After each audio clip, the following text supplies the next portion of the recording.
Let's speak to Vugani Ngati, CEO of Accenture Africa now. So we've all heard about the fourth industrial revolution, but by the looks of these predictions, feel it, it's here. Absolutely, Nick. I mean, the fourth industrial revolution is upon us.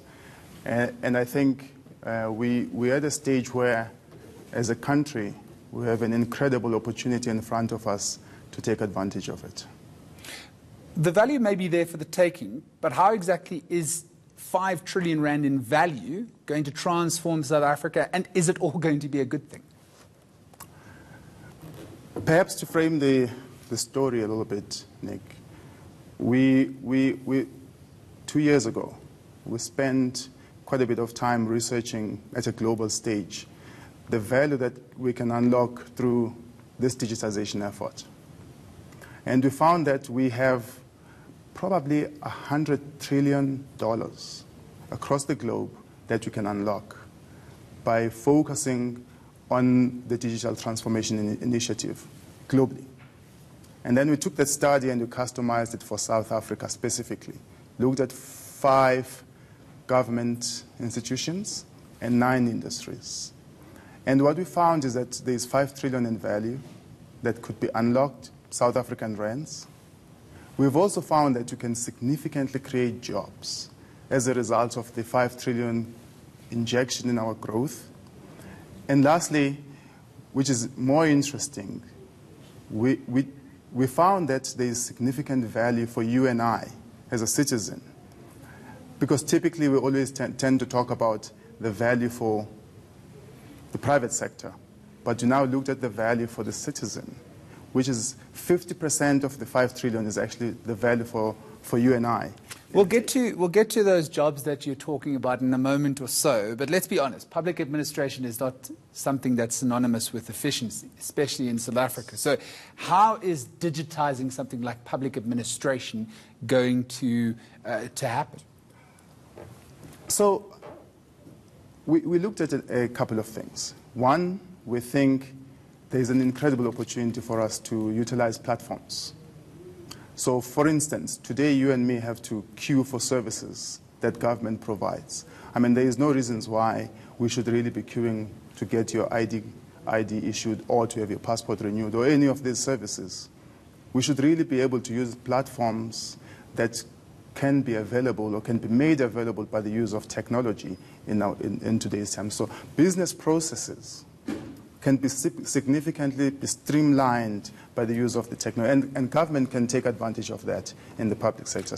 But I'm supposing this is only going to happen when South Africa's internet penetration, if it's really going to take hold, is when South Africa's internet penetration increases and the overall access to digital technology also increases. Well, absolutely. And this is why in our report, in our study, we call out this particular issue, that the biggest inhibitor for South Africa to really take advantage of the fourth industrial revolution is infrastructure and infrastructure development.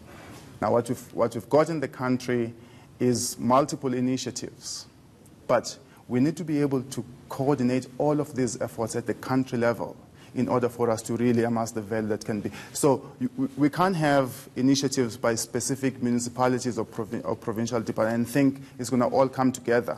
It needs to be driven at a national level. So let's talk about these jobs, though, because if we're going to embrace the fourth industrial revolution, surely there's going to be some more unemployment on the cards in a country where we have one of the most sustained unemployment rates in the world. Our levels of skills and training, what makes you think that we can embrace the fourth industrial revolution and create jobs at the same time? And this is really where Nick, I think we have an opportunity. And the narrative in the country, unfortunately, is a negative one. Whenever we speak about the fourth industrial revolution, people think of job losses. But what we have found out of this study is that there is a net new jobs of in excess of 2 million that we can actually generate through digitization. Now, let me give you a practical example. Give me an example of any job. Yeah, let me give you a practical example. In Steve Biko in Pretoria, today we are using a robot to dispense medication, which was a job that used to be done by, people. Now, you could argue that those people who used to dispense medication will lose jobs, and that's a fair point. However, if we as a country think about the future of work and the future of skills that we need to develop as a nation, we have an incredible opportunity to skill those people in different types of work that they can do. For instance, technical work, configuration of the machines, development of the software, etc. So there are many facets of the technology industry which could benefit significantly from the existing skills if we think about how to skill, how to reskill, and how to upskill. Fascinating conversation. Wish we could go on forever. Another big thing that Accenture's report has underlined is the need for the proper government approach to policy to prevent misuse and corruption, even in the digital age.